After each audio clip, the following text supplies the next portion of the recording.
Canada's inflation peaked at 8.1% in mid-2022. By July 2025, the headline rate dropped to 1.7%. That's a 6.4 percentage point fall over just 3 years. But before you celebrate, look at these numbers more closely. Shelter costs, up 3% July 2025. Rent inflation, up 5%. Core inflation measures, stuck at 3%. The drop from 8.1% to 1.7% came mostly from energy prices crashing, not from underlying inflation cooling off. The Bank of Canada knows this, which is why they focus on core measures, not headlines. This trend tells us exactly what's coming next for interest rates and real estate prices. But there's something else you need to understand about why your personal experience with rising costs might feel completely different from what these official numbers suggest. Hi everyone, Kang here. I've been in the real estate industry for nearly 20 years. I have properties throughout Ontario. Check out my bio video for my detailed story. Without further ado, let's begin. The Consumer Price Index creates this disconnect through how it measures inflation across the entire population. Statistics Canada builds the CPI from a fixed basket and assigns weights based on household spending surveys. The basket gets updated at multi-year intervals, most recently updated in the 2025 cycle. This basket breaks down into 8 major components. Shelter gets the biggest weight at 30% of the total basket.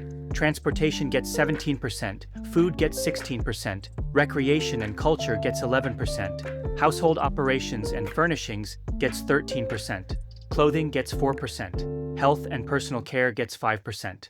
Alcoholic beverages and tobacco gets 4%. These weights stay fixed between updates, even as your personal spending habits change completely. Here's what happened in July 2025 that created the gap between your experience and the headline number. Gasoline prices dropped 16.1% compared to the same month last year.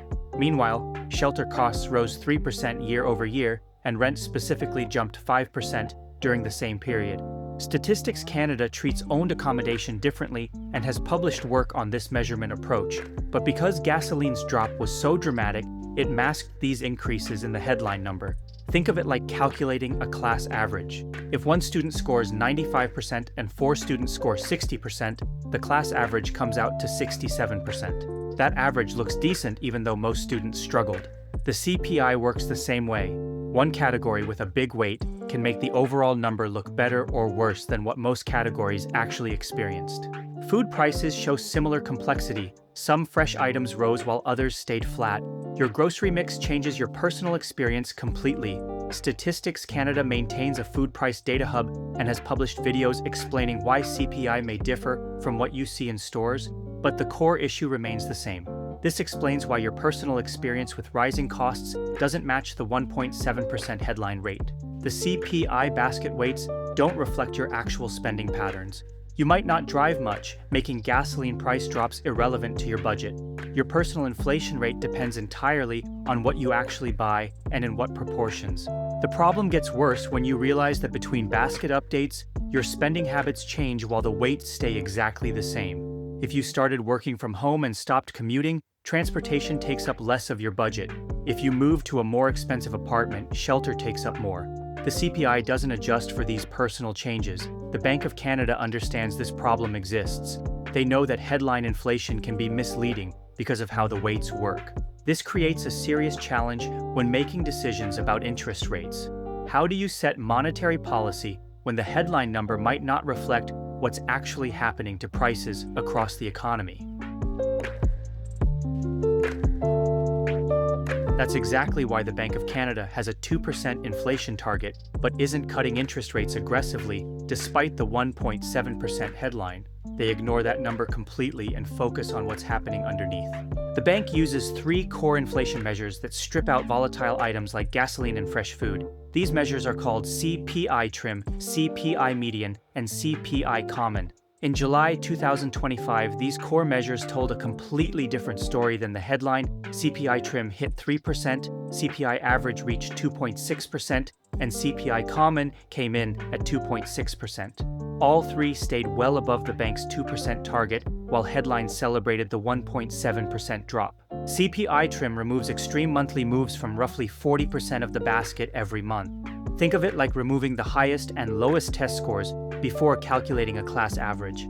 This method eliminates price swings that don't reflect broader economic trends. CPI median picks the midpoint change across all goods and services. If 100 items are tracked, it finds the 50th item when all prices are ranked from lowest to highest change.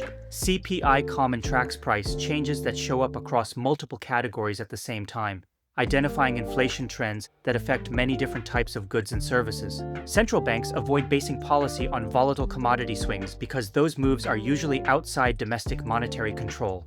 Energy prices can swing 20 to 30% in a single year based on global events, supply disruptions, or seasonal demand changes. A geopolitical crisis in the Middle East spikes oil prices overnight.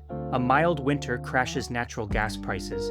These movements have nothing to do with Canadian economic conditions or monetary policy. The bank can't control global energy markets, so they don't want energy price swings driving their interest rate decisions. Food prices face similar volatility from weather, crop yields, and supply chain issues. A drought in California affects Canadian vegetable prices. A disease outbreak among livestock changes meat costs. Ocean freight disruptions impact imported food costs. These factors operate independently of Canadian economic policy. Services inflation tells a different story than goods inflation. Services like haircuts, restaurant meals, and professional services depend more on Canadian wages and domestic demand. These prices don't swing wildly based on global commodity markets. Services inflation stayed elevated throughout 2025, showing that domestic price pressures remained strong even as global commodity prices fell.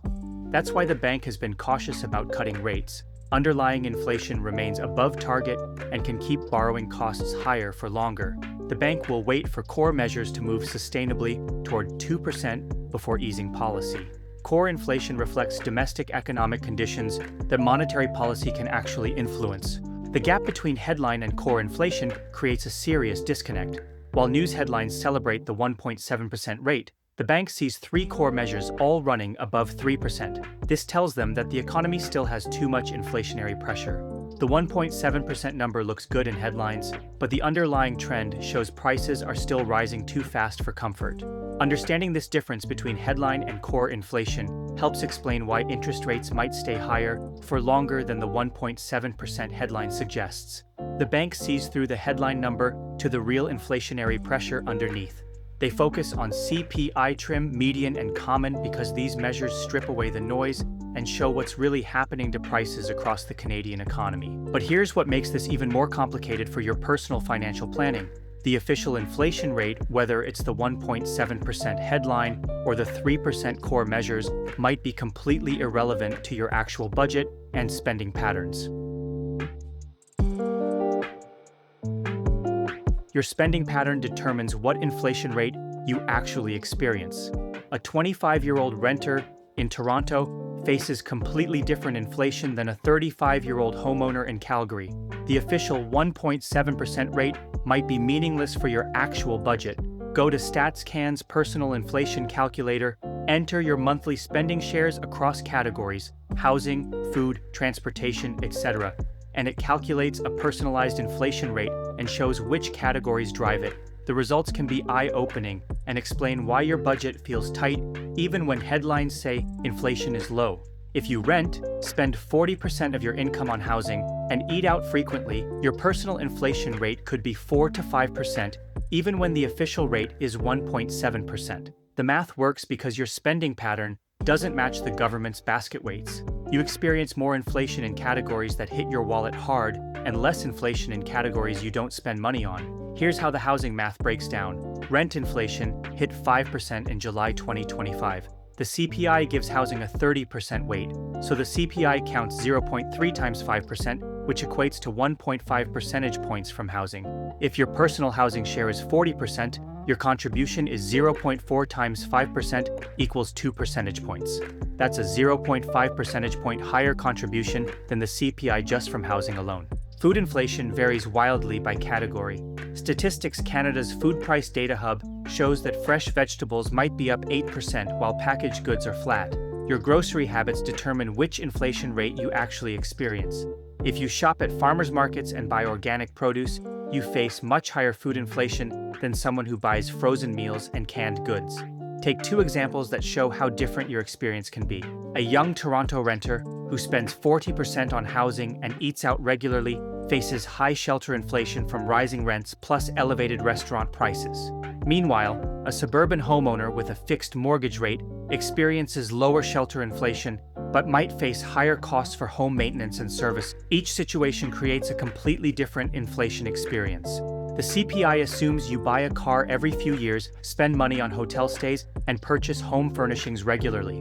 If you don't do these things, those price changes don't affect you. Someone who keeps their car for 10 years doesn't care about new vehicle price inflation. A person who never travels doesn't feel hotel price increases. Your personal basket excludes purchases you don't make. Geographic location matters too. Vancouver and Toronto housing costs rose faster than smaller cities in 2025. The national average might not reflect your local market. Rent in downtown Toronto might be up 8%, while rent in Winnipeg stays flat. Gas prices can vary by 20 cents per liter between provinces. Age affects your inflation experience in specific ways. Young renters face higher shelter inflation because rent rises faster than home ownership costs. Middle-aged families with kids face higher food inflation because they buy more groceries. Seniors on fixed incomes feel healthcare and prescription drug inflation more than other groups. Income level changes your inflation pattern. Low-income households spend more of their budget on necessities like food and housing. These categories often see higher inflation than luxury items. High-income households spend more on services and discretionary items that might have lower inflation rates. Using the personal inflation calculator shows exactly which categories are driving your personal costs higher and by how much. Your spending pattern determines your real inflation rate. The calculator gives you better information for making financial decisions than any government statistic. Think about your own 3 biggest monthly expenses right now. How would those categories change the CPI outcome for your personal situation? This knowledge helps explain why your financial situation might feel completely different from what you see in economic headlines. Armed with this understanding, you can make better financial decisions than relying on misleading headlines. The next time you see a 1.7% inflation headline while your costs keep rising, remember that official numbers tell only part of the story. Track the Bank of Canada's core measures: CPI trim, CPI median, and CPI common, not just headlines, to predict interest rate changes. Use statistics, Canada's personal inflation calculator, to find your real rate based on what you actually buy and where you live. The Bank of Canada targets 2% inflation, so when core measures stay above that target, expect rates to remain higher for longer. Try the StatsCan calculator and drop your personal inflation rate in the comments. Was it higher or lower than 1.7%? Your mortgage and real estate moves should be based on your personal inflation reality and what core inflation is telling the bank, not just the headline number on the news. If you like this sort of content, be sure to watch my next video on how you can invest in the current market while you sleep through mortgage investment corporations. Thanks for watching.